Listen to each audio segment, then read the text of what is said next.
Colorectal cancer का intensity यानी कि जो नंबर है पेशेंट्स ग्रोथ में वो कितना ज़्यादा है? जी, तो कोलोरेक्टल कैंसर क्या है कि ये बीमारी आजकल वर्ल्ड में 3rd नंबर पे आती है और इंडिया में भी ये 3rd नंबर पे आ गई है।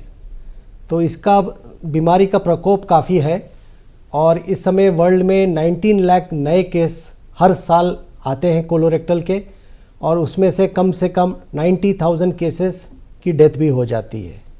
इंडिया में फिगर्स इस समय 70,000 नए केस हर साल है। तो कहने का ये मतलब है कि ये बीमारी काफ़ी तेज़ी से बढ़ रही है और कंपेयर टू 2 दशक पहले अभी बीमारी काफ़ी तेज़ हो गई है। इंडिया में 2-3% ग्रोथ रेट है इस बीमारी का हर साल।